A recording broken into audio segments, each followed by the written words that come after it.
Playing us, folks. They've been playing us. I want to tell you about SARS, the SARS-CoV-2. I got to tell you a story about that. And if you're ready to hear it, here we go. Now, all of this is just pure speculation, right? This is just allegedly, right? But no, you got to know this. You got to use your common sense to understand what's going on. But here is what I know. And we're going to get into it right now. Okay, here you have SAR, Pacific Absorption Rate. This is the rate, this is your cell phone next to your head. It is the specific absorption rate of the frequencies of the radiation from your cell phone and how long it takes to heat up your brain, your head, the skeletal, everything that's in there. That's the Pacific absorption rate. Let's go take a look at it. Pacific absorption rate is to measure the rate at which energy is absorbed per unit mass by a human body when exposed to radio frequency electromagnetic field. It is defined as the power absorbed mass of tissue and has units of watts per kilogram. SAR is usually averaged either over the whole body or a small sample volume of tissue. The value cited in the maximal level measured in the body part studied over stated volume or mass. That is your SAR, right? The SARS. Okay, we're going to get to it because we have to go over to corona discharge next. The reason I came to this right here for the corona discharge is because corona discharge can indeed lead to the formation of nitrogen dioxide. This occurs when electrical discharge in the air causes the breakdown of nitrogen in oxygen molecules, leading to the formation of nitric oxides, including NO2. Now you see where I'm going with this? Just wait, there's more. Now here we have SARS, the acute respiratory syndrome. All right, a contagious and sometimes fatal respiratory illness caused by a coronavirus. Peep game, folks. Now, SARS appeared in 2002 in China. It spread worldwide within a few months. Though it was quickly contained, SARS was a virus transmitted through droplets that entered the air. Nigga. We're gonna read this now. You're reading this with me. SARS is a virus transmitted through droplets that enter the air when someone with the disease coughs, sneezes, or talks. How did the first person get it? That's the question that everybody, every single human being on the face of this planet has to ask, that number one question that no one never seems to come up with a answer. This, since we are on two-way, where we're sending and receiving.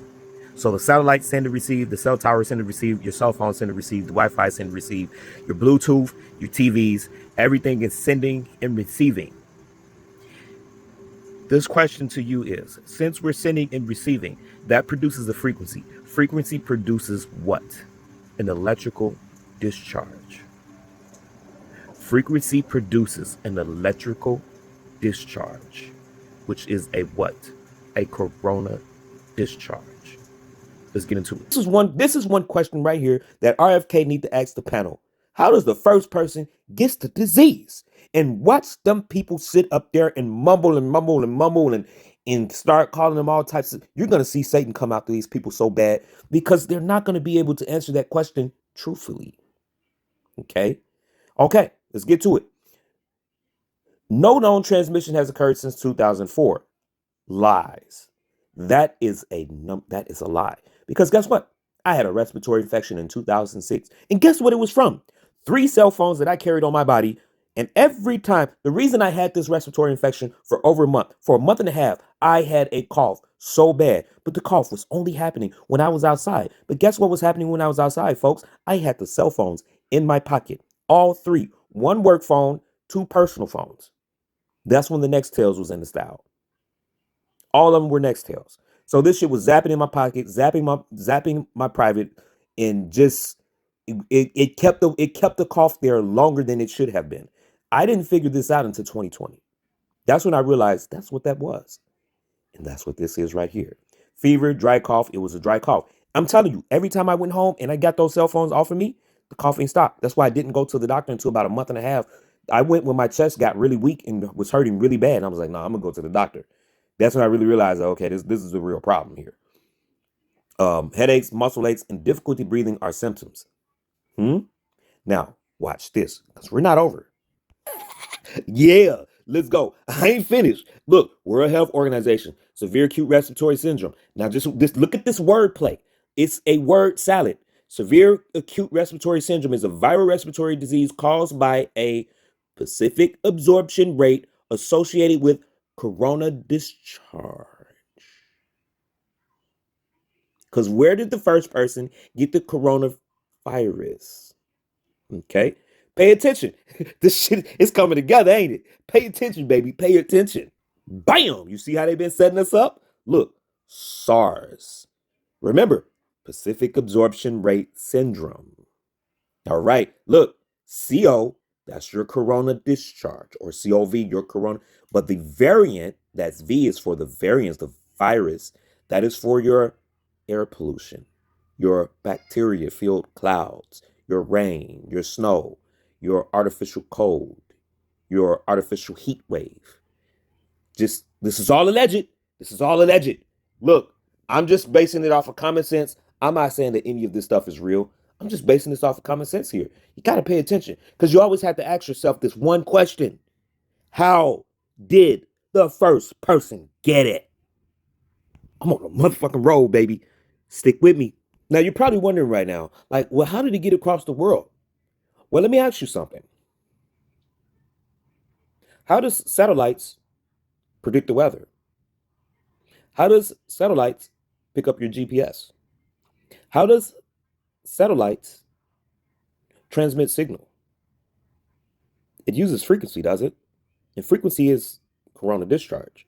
It is electrical discharge that you can't see with the naked eye, but it's there. How do I get information from this phone to that phone? There's a discharge that must happen with frequency in order for that to happen. Okay? So, we're not going to really go through any of this stuff here. It just tell you prevention of what I told you, N95 respirators, because it's creating the nitric oxide. You want to protect your eyes. Protecting your eyes is a must because everything in your body, all your organs, your nerves, it is all through the eyes, which is connected right to your brain, the mainframe, baby. You got to protect yourself. But we're not done yet. We're not done yet. I think I need to take you back now. Let's go back. We're going to go back. We're going to go back some more. We're going to go back. Pacific absorption rate. We know what that is. Pacific absorption rate. And criticism.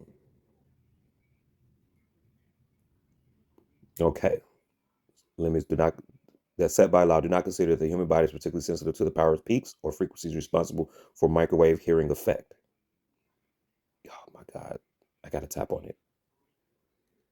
Is known as the microwave or Frey effect, consists of the human perception of sound induced by pulse or modulated radio frequencies. The perceived sounds are generally direct inside the human head without need of any receiving electronic devices. The effect was first reported by a person working in the vicinity of a radar transponder during World War II. In 1961, the American neuroscientist Alan H. Frey studied the phenomenon and was first to publish information on the nature of the microwave auditory effect. I definitely get those. I hear a lot. I'm talking about if you just turn on certain things, I hear it. Certain radio transmitters, when you turn them on, I hear it. I can feel text messages come through. And I digress. That'll be for another video. All right, so let's go back. Back. Where we at? Pacific absorption rate. So we talked about the Pacific absorption rate. Let's go back. Let's go back. Because we definitely talked about how the NO2 is all connected.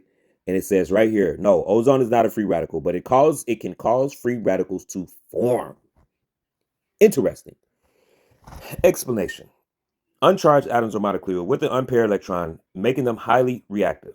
A molecule with a bent structure, dipole moment, is represent throughout the atmosphere, but is most concentrated in the ozone layer. So basically, when the ozone is out and the other electrons like nitric oxide or nitrogen oxide is out, it's going to mix in and create a dioxide, a dipole. And these are just other reactions that happens with that. Okay. We're going to go back because, again, we're talking about can PM 2.5 contain environmental persistent free radicals? All right. Yes, it can. These are the type of free radicals that can be found in particulate matter. All right. And then we've also went to NO2. All right. I think,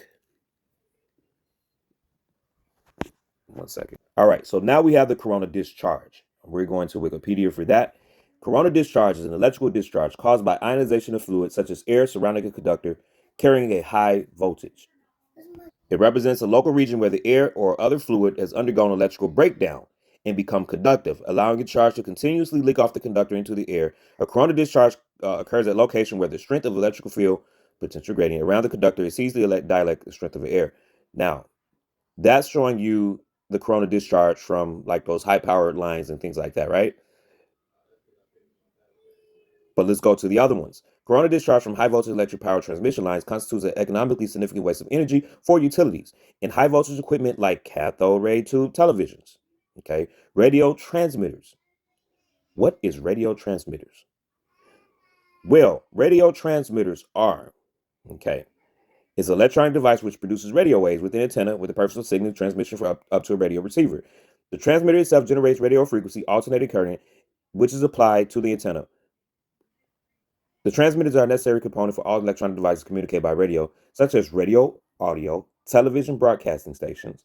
Cell phones are your radio transmitters, walkie-talkies, wireless computer networks, your Wi-Fi, okay? Your Wi-Fi, your laptop, things that are wireless, everything that's wireless, your Bluetooth watch, all of that stuff, your Bluetooth, okay? And garage door openers and two-way radios in aircrafts, spaceships, radar sets, and blah, blah, blah. Those are your radio transmitters. All right, so with that being said, you're dealing with a specific absorption rate that is produced by a corona discharge. All of these are connected. And basically, that is what we're dealing with right now today, to a T. Allegedly, again, all of this is speculation, but you see the knowledge, you can take it for what it is. These videos will be done in part. So just pay attention, use some common sense, read this information. We can go over one more thing. 1 second. Now, this is the last thing I promise. Right here.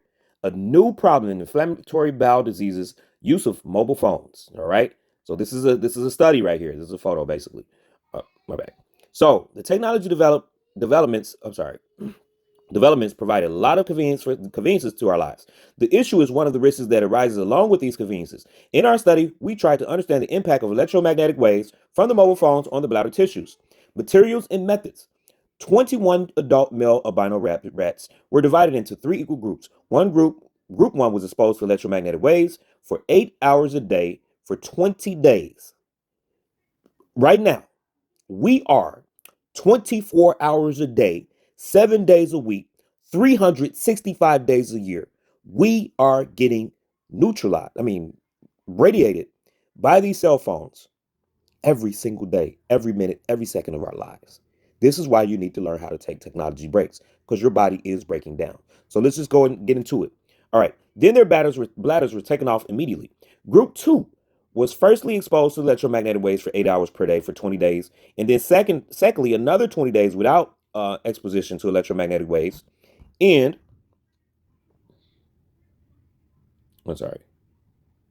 then their bladders were taken off. And then group 3 was the control group. They were not exposed to electromagnetic waves.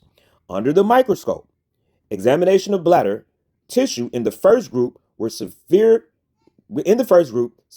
inflammatory cell infiltration was seen in the lamina propria and muscle layer, in contrast to intact urothelium.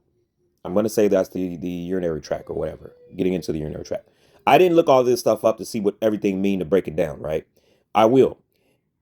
In the second group, a mild inflammatory cell infiltration was seen in the lamina propria and muscle layer. The mean scores for the 3 groups were these right here. Conclusion: Intensive use of mobile phones have negative impact on bladder tissue as well as other organs.